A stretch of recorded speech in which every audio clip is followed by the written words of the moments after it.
Assalamualaikum warahmatullahi wabarakatuh. Perkenalkan, nama saya Amalia Nurhaidiyah dari kelompok 11 yang akan memaparkan materi tentang prosedur audit kesehatan bank syariah.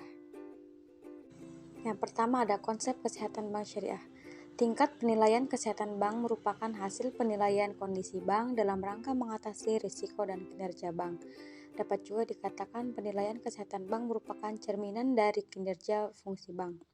Bank yang sehat adalah bank yang dapat menjaga dan memelihara kepercayaan masyarakat, dapat berperan sebagai intermediasi, dapat membantu kelancaran arus pembayaran, dan dapat digunakan oleh pemerintah untuk melaksanakan berbagai kebijakan, khususnya kebijakan moneter. B. Pemenuhan peraturan perbankan. Pertama, rasio kewajiban penyediaan modal atau RKPMM. Rasio kecukupan modal minimum merupakan rasio kecukupan modal bank atau kemampuan bank untuk menutupi kerugian kredit atau transaksi surat berharga dalam modal yang ada. Yang kedua, penetapan batas maksimum pemberian kredit atau PBMK.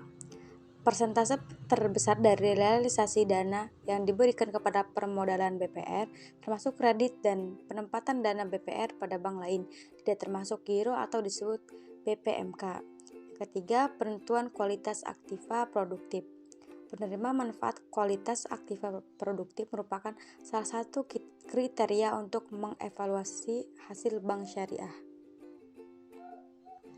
Selanjutnya yang keempat, kriteria penyisihan penghapusan aktiva tetap atau PPAP. Pengakuan penyisihan pendapatan aset berdasarkan metode langsung dan cadangan. Metode tersebut digunakan berdasarkan pada praktik umum bank, di mana aktual kerugian atas aset penerima sering terjadi pada periode setelah penempatan aset penerima. Sedangkan laporan rugi atau laba bank harus mencerminkan rasio berikut: pendapatan dan pengeluaran. Yang kelima ada kegiatan rekonstruksi. Rekonstruksi dapat melibatkan tindakan yang menambah dana bank atau kesepakatan bahwa seluruh atau sebagian dari kewajiban bunga yang telah jatuh tempo akan menjadi pokok pinjaman baru atau penyertaan perusahaan yang mungkin memerlukan perubahan secara penuh atau jadwal persyaratan pengembalian. Ini akan menjadi sebagian. Rekonstruksi kredit merupakan upaya bank untuk meningkatkan aktivitas perkreditan debitur yang kesulitan memenuhi utangnya. Lalu yang terakhir ada penetapan prinsip mengenal nasabah. Mengenal nasabah merupakan cara yang paling berhasil bagi bank untuk mengatasi tindak pidana pencucian uang dan aktivitas pasar modal yang mempengaruhi penilaian masyarakat, nasabah atau mitra perbankan dalam kaitannya dengan bank yang terlibat, yaitu resiko operasional dan resiko reputasi. C. Analisis Capital Adequacy Ratio atau CAR. CAR atau Analisis Capital Adequacy adalah ukuran kecukupan modal yang menggambarkan seberapa mampu bank untuk memelihara kecukupan modal dan kemampuan manajemen bank untuk diidentifikasi, diukur, dikendalikan, dan mengendalikan risiko yang dapat mempengaruhi permodalan bank. Rumusnya itu CAR sama dengan modal atau aktiva pertimbangan menurut risiko kali 100%. The Financing to Deposit Ratio atau FDR merupakan perbandingan dana pihak ketiga dengan dana yang disediakan bank. Untuk mengukur seberapa efektif pendanaan yang diberikan bank syariah, maka pengukuran dilakukan menggunakan FDR. FDR juga meningkatkan keuntungan bank dan mampu menghimpun dana secara efisien. Selanjutnya, Non-Performance Financing atau NPF merupakan risiko pendanaan atau pembiayaan. Risiko tersebut timbul jika bank gagal memperoleh kembali kontribusi besar atau keuntungan yang diperoleh dari pembiayaan atau investasi yang diberikan. Dalam perbankan syariah, risiko ini disebut pendanaan yang buruk. Pembiayaan yang buruk atau bermasalah ini terjadi karena bank melakukan pendanaan tetapi nasabahnya tidak mampu membayar atau mengangsur sesuai kesepakatan. F. Beban operasional terhadap pendapatan operasional. Mengelola beban dan pendapatan operasional merupakan kemampuan bank dalam kinerja operasionalnya. Rasio BOPO atau biaya pendapatan terhadap pendapatan operasional digunakan dalam mengukur prestasi kerja sebuah bank. Biaya yang bank keluarkan untuk menjalankan usahanya ini disebut biaya operasional.